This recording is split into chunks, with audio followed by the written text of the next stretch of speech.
tryna be a man, got a fucking player.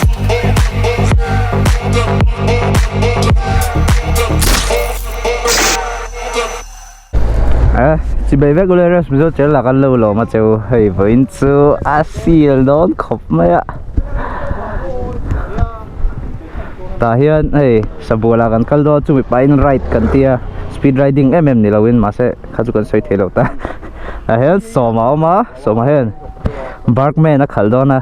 the redneck chú Elvis hiện Entork special là khởi đó na với chú Entork khi xoay mấy tuổi chú roller le air filter ti vel te hei TVS hoin company tanga an tiu nang ania sak vut khop mai jong kai chu hei electric ka khal don ni bin da nil don le mai wen chu ma se fiat mi lo mo he TVS IQ phi sak ro khop me ma se top speed tang jong chon chak lutuk lawa khong chho vel chu zo lop ang renga thì về thì cần đi đón đi với chú mà ai cube này mình làm ly tiệt thế mà ai po hi power mo ta kan da to le power mo ta kan da to đi mà mấy chú về à mo tăng về mo sa tahan ting ila inha komila ai bo ka han mo chuan south sabuala ang kaldo ni voin chu bora kai tlan chak nak lo hey entok super entok kan ti mai ge ni zo mo chak vet vut khop maya tlan chak nak lo với chất tlan chak khai top này và tlan chak nak lo hey riding boot te kan bun ve mo apui to này cái là ngu lẽ ai buộc à lăng hai cốc cái gì khác đó để tahan lẽ số mà nó cái là record trên tàu phone bốc ha lẽ gan lead phốt cái ri này biết rồi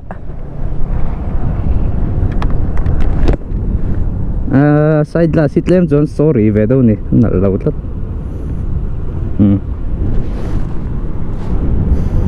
chán xin không power chút chắc dốc đây mấy cô mua tay cái dân cô han thì chắc làm pay chặt à cần tụi chút tiền nãy dục cái này xí rồi vàng han anh ấy ăn cái này nắng speed riding electric scooter phone không phone khẩn quý đây mà chắc vút tức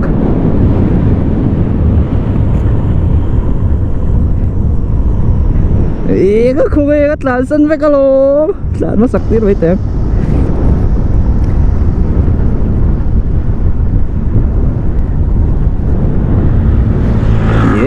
bắt sặc mà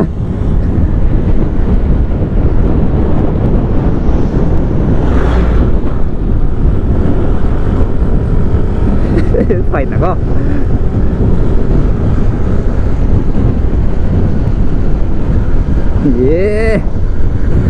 khai corner tu stable over lawa tayar lang hen kada dân sẽ phải về thấy video nhiều entok tu chắc đâu là cái gì super entok tu so mas smoke tay đó em sumo tim kurang yang renga cai kong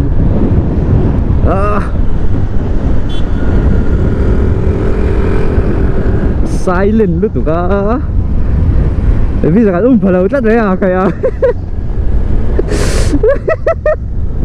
taruh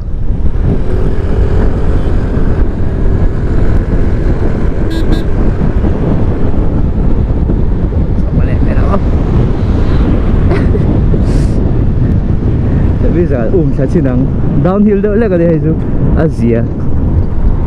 come on full throttle Barkman smoke rồi anh oh boy Thật tủ thế này tóc mày đó mới đầu hạc đỡ lên cái gì motor tấm tụ cả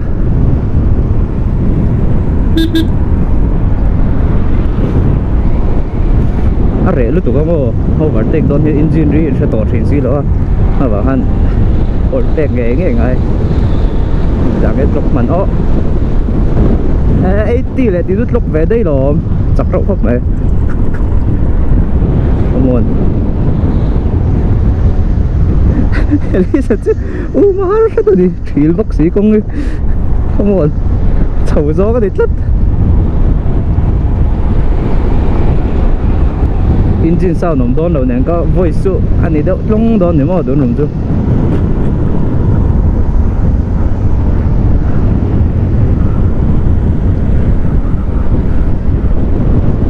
Super N-Torque hell slow down lúc này cái trận cái gì vậy late break ở đây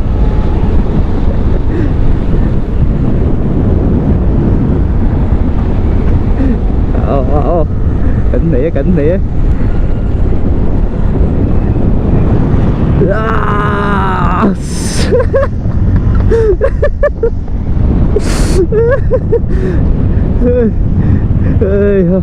ama harbe cái gì rồi tu dia sao vậy kayak tak dapat apa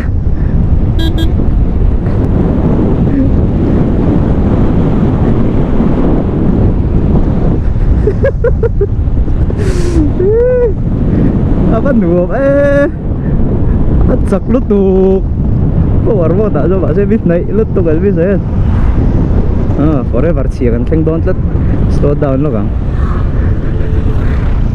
hắn lục xiêm về tối này thì nó sao mà ha lo cả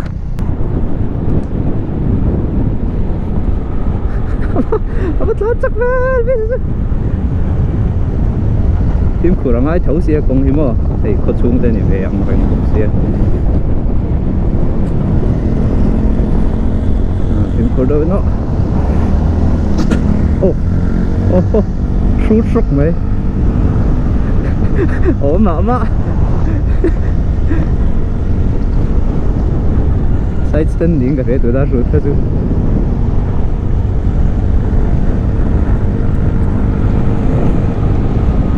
main stand nó thuần quá đâu có nó chặt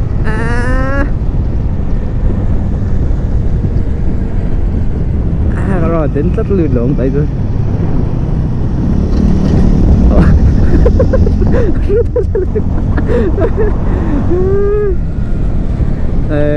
khai ơn nuông về bỏ rách đến về 제 사이즈 출発も cái phút số cái lão tổ lấy de đến lúc 에럭 사탕한 뭐 에럭 cái tiếng Anh là số là han cái đó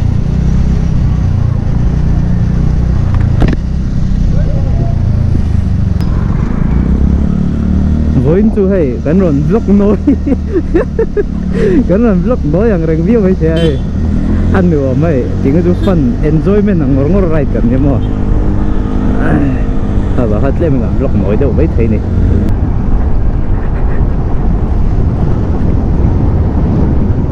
ai khur me về cái dim về bốc xe scooter hi brake zel big ngay khur ka ngam về bốc đâu ngắn thale đồ hi này tóc mấy này mà không sát chi nào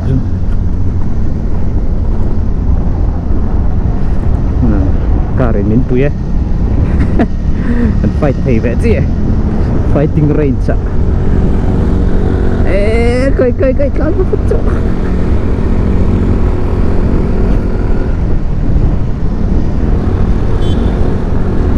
đến về đến chia guys just slow down nó ngon có chuông đỡ lại cái này không có voice đâu trong ngầm đó này mà tụi nó vlog cho cái hit cái skit rất này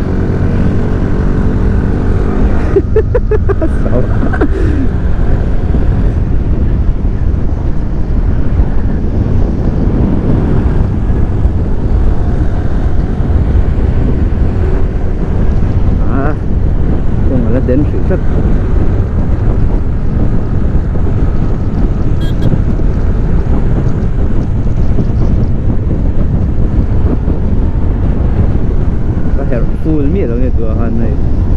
anh này cũng speed ngay chẳng đơn cái là tán gì chắc anh nhiều em rồi mấy mấy thì là cái gì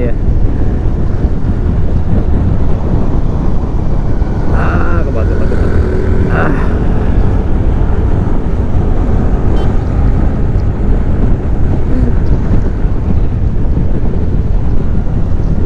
late break lắm ạ chẳng là ngay cái chứ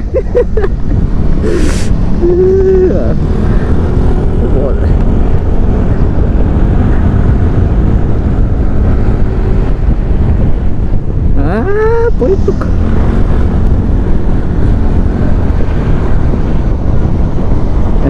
motor accident mula din về kaya phim kurhi ngay ni apoi mo ni an din về anh lo Anh xin rưỡi đủ. dưới ra rồi Học đạp rưỡi đó. alo yên lên mèo học tạc dưới ăn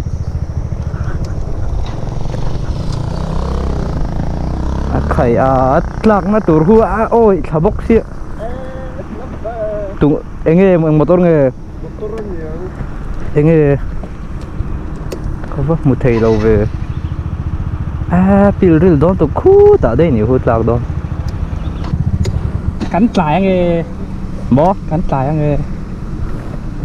chú lo mà sẽ mà te bon nó chăngเลยเนี่ยโหรักจักซุกไว้anh chưa thấy chặt chặt anh ấy làm đâu ô chặt rồi thấy chặt luôn tục mà sẽ em tổ post straight à rồi imo em tôi cái straight là zomo straight chặt straight à chặt imo lệ về là car về đó tụi bố rồi em nói như ha cornering clearance sẽ như hay shoot đấy cornering clearance sẽ tục cornering clearance trả rồi tụi mà thấy mà thấy là rồi ham pedal kim cái shoot mà sẽ chặt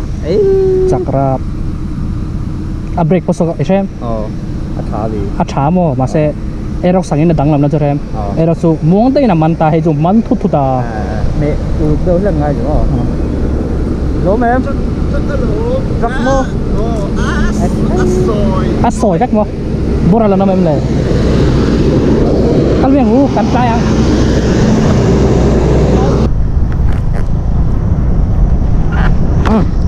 cần lệ thầy tôi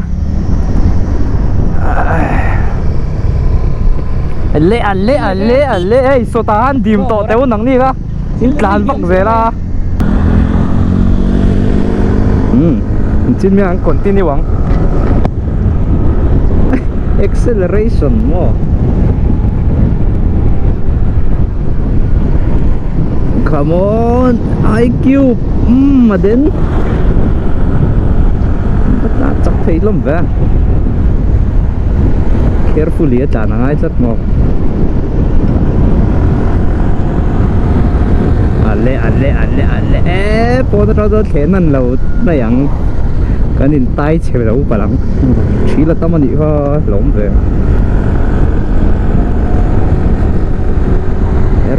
erok kita kati entok chắc khóc mấy ring này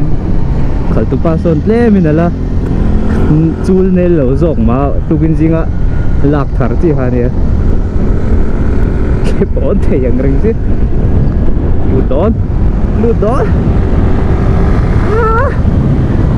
đi đâu luôn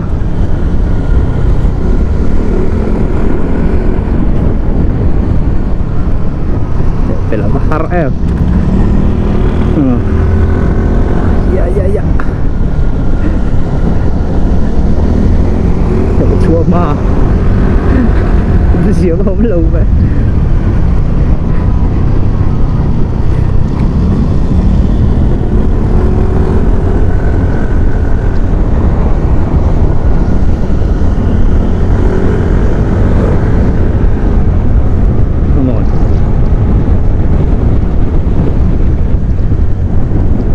mi ở lâu nữa yes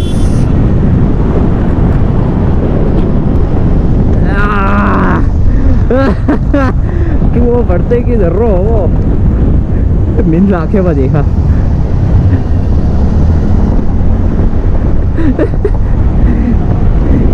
block lâu mày không blocking cái giờ fair đó lâu rất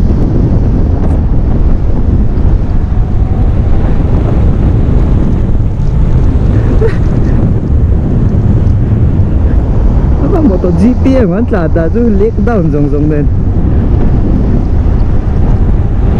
come on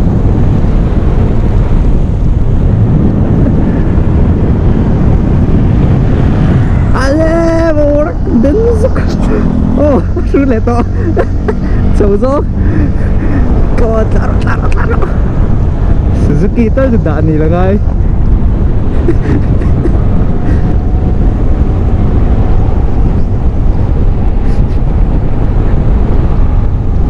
yeah, chắc em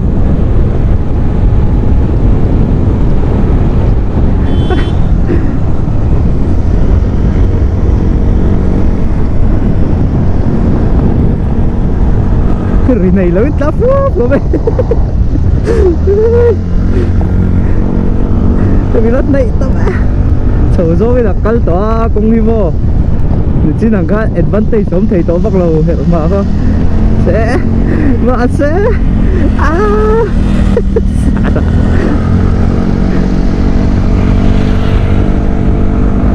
slipstream aerodynamic yes anal come on choro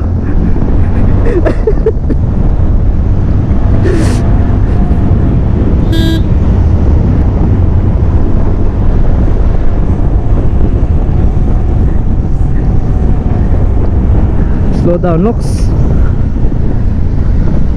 ngồi lại từ đó cả nông cao tiền sẽ đón biết đâu nè come on clear him rồi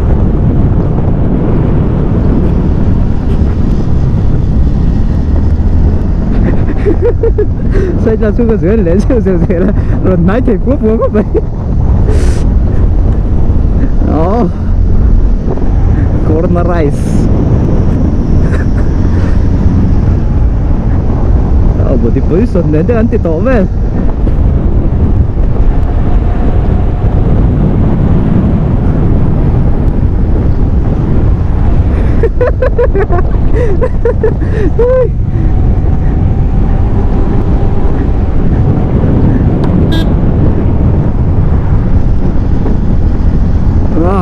đang có quay cha khan scooty ở đằng ngay là cuốn chập thế đâu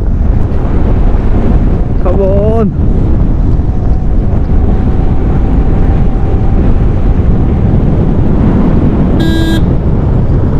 phim Porzel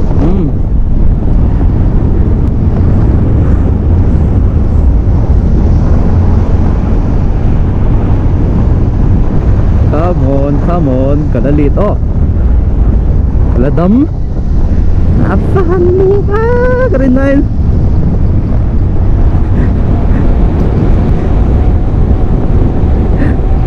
eh cupid sakra deh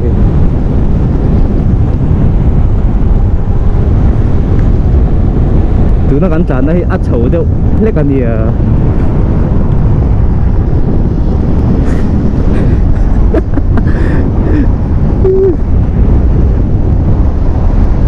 bố chả có sạc tiết mẹ tao cái lệ mẹ thì mắc gì đâu speed cái thì lại phải lắm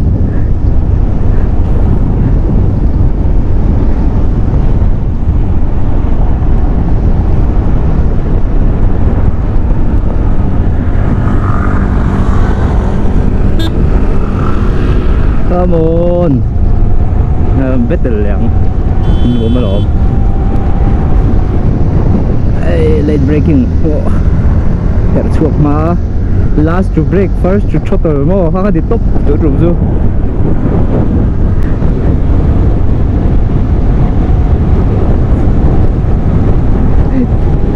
again niyo slow down subject life speed break करते हैं private parts so all oh so malu dol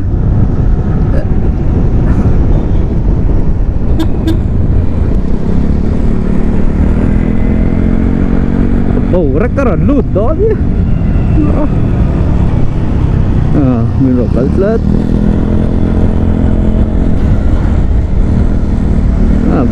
đến thì liền rốt túi bạc menu bằng không bora cái này chứ nè shoot truck size tên là quần phi to lâu này khởi đá cho cái phiền vậy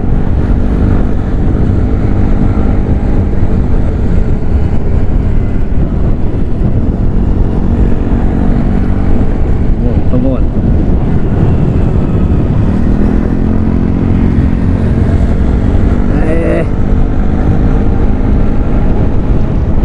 tôi bị block vé đâu là cái gì bây giờ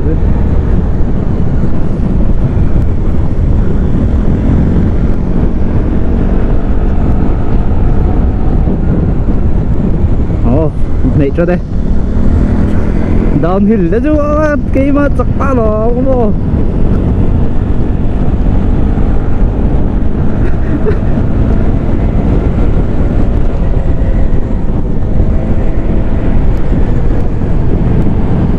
bolero rong kalit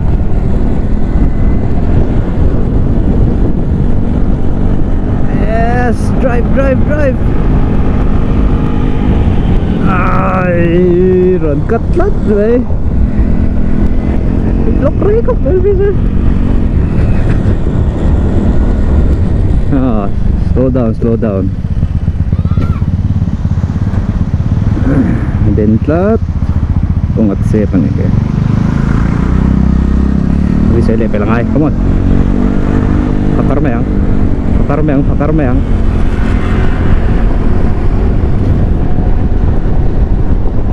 come on at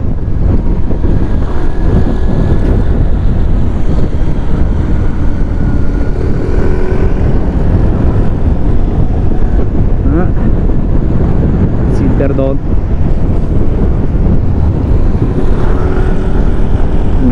là umi đã slow down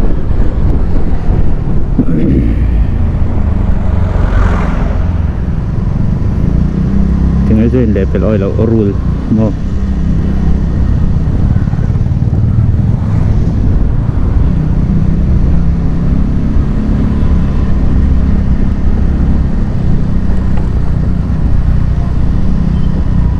rồi đây nghe cán chê con zero cái đâu xử đây chứ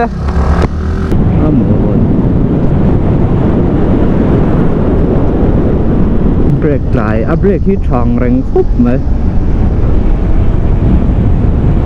tất cả những cái out brake char thì tất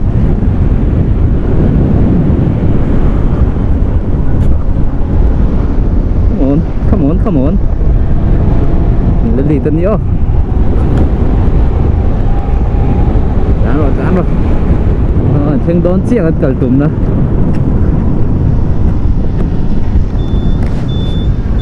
ê khởi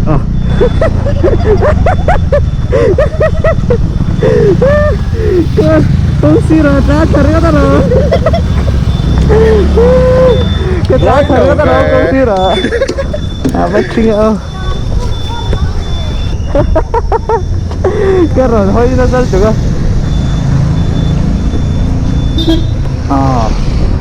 số mà ngay ta hay chú cắt chặt đâu không để khai lại chụp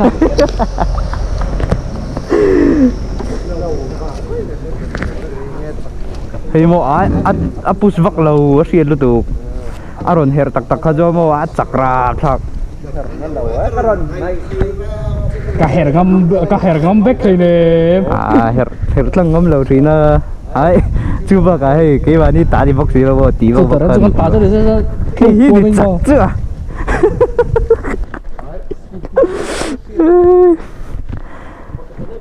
apa han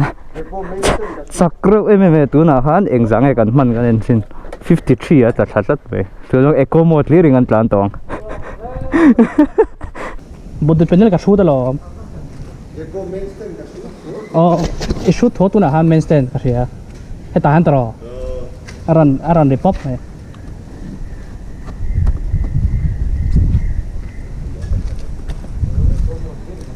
nuam le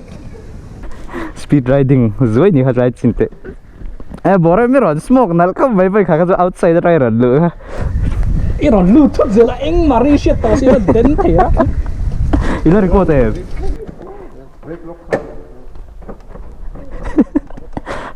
sặc rượu khóc về à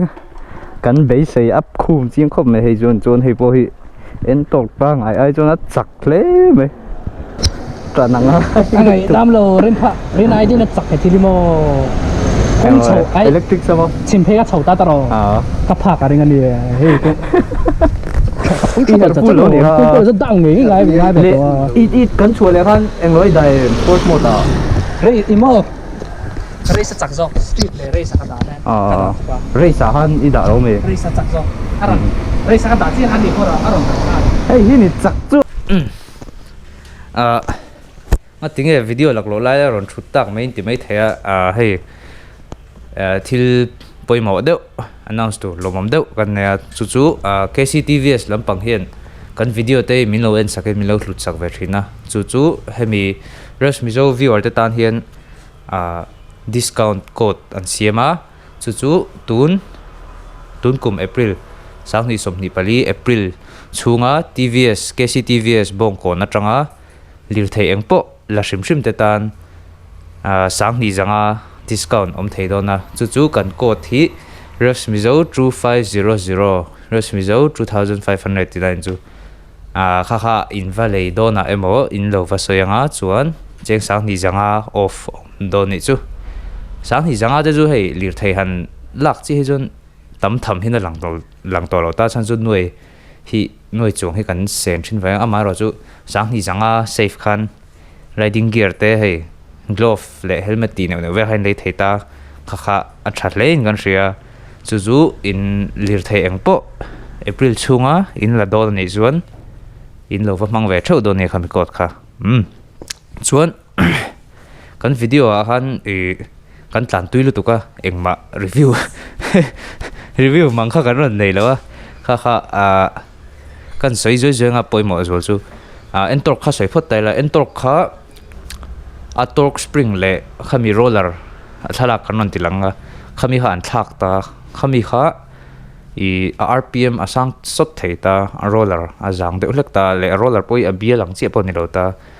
khami khan RPM asang sot chon a chak de sot ta chonin soitur pha chu TVS lampang entork ang te hi hei XP edition ti te chuan race edition te hom le ta khata han race edition big kha akala ron dang lam ringo tang hi ni velo air filter te enge dang thil mo a block ang vel thleng khan thala kan ron da le me kha ju ka chin che vek thelo khang kha adang lam ve kha khan TVS ho I an product te an ulukuzia le an quality an ngai poi mo zia ha asheta hei adang a jon race edition chuti khati edition khawm ta kha atlang pu hian akalar vel chau hin ti danglam thina ma se hei hi chu entork race edition bi hi chu a parts neu kha asang thlak ang hin oma chu kan no soilang ve shim duat chuan nichin kan soitak a roller aftermarket roller le torque spring te kha tuna hian TVS a hian sal chhuat tum me ka nia chu test na ang deuh anita tuna video kan siamang te pa ha chu a leidu tan sang ni zanga in aning ka ria a lei theya chuan a hmuna vu tir ngal vek thei anga chuan entork nei te tan kha chuan ti ngai chi ning kan ria chuan entork kha kan khala han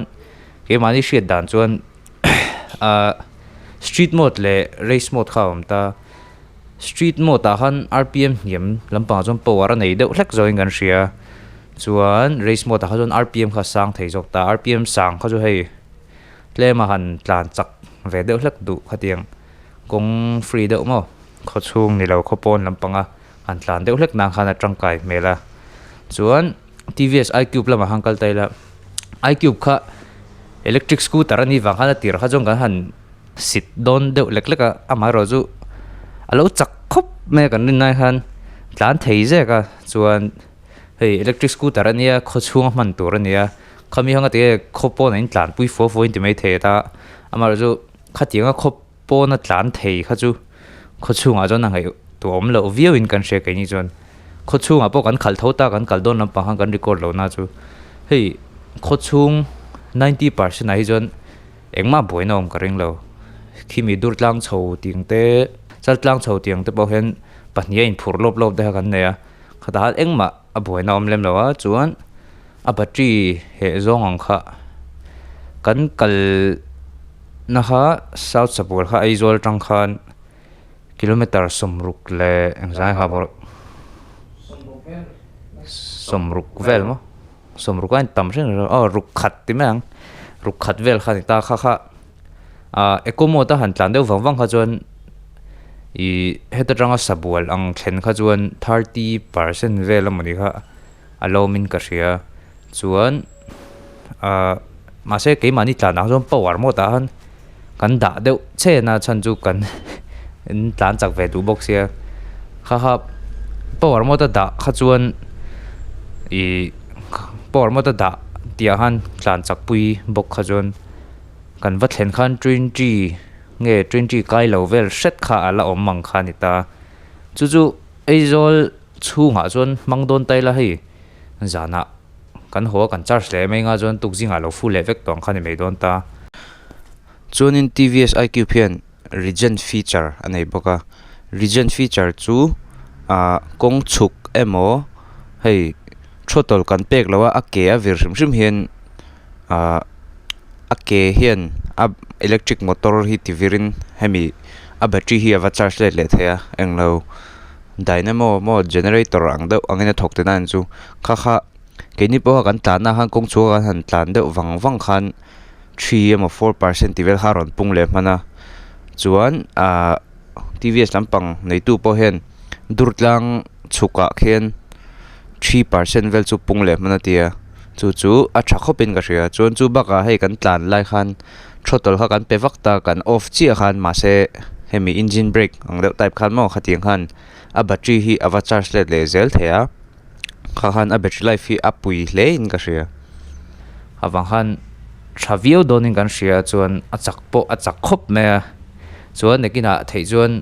review le po kan dua iQ kha chu in lo chang tho don ne chuan a back gear te po kha ne kha soi mai chi lo chuan sim card ka sa sim card ang deuh te hi avua theita chu chuan location live in athon theita khoi hmuna pom chuan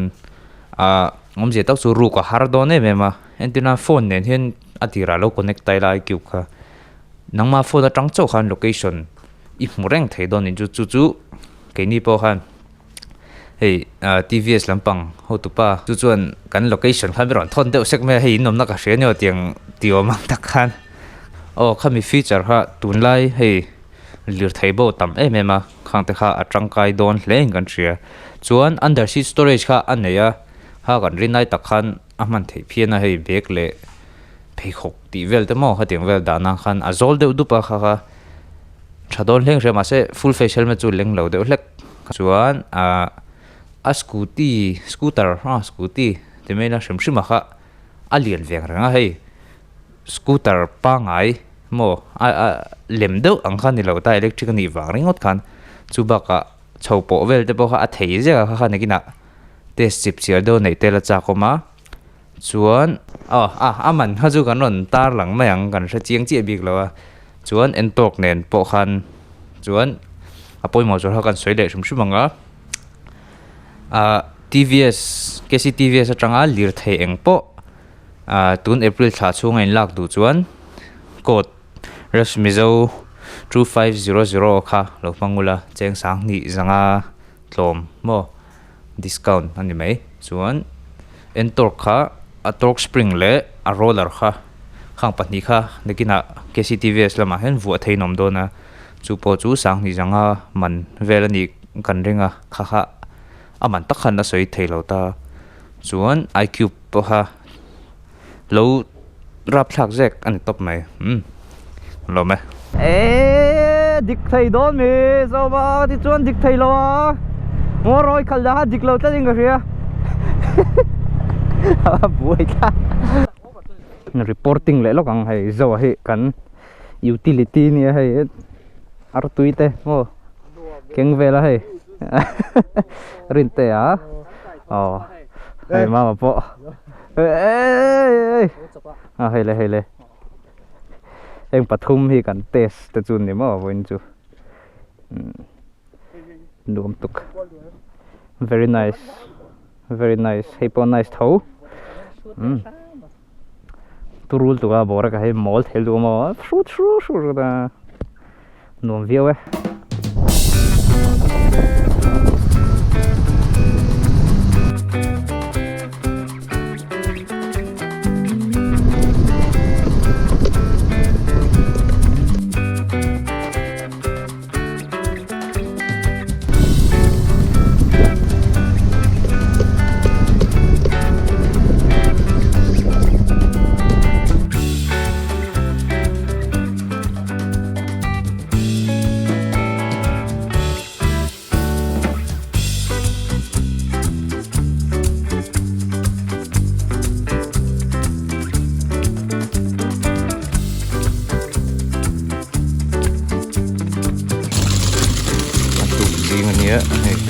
Phật Nam Mô này suối high school Lampang paidal thì to lắm thế boy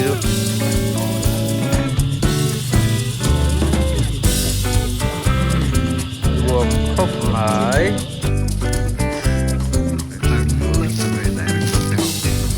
Ading đủ miệng đâu Ading đủ miệng đâu ai kêu tí về sim thì có một in va anh lâu đủ chuan in là về đủ mỏ in về đủ về này chuan rồi mình dâu khami cột come on in lâu măng sâu đồ nè anh lồm tụi cái khi tụi té block để mình nói anh về xa hay tuần trước tôi đăng đại khóc mày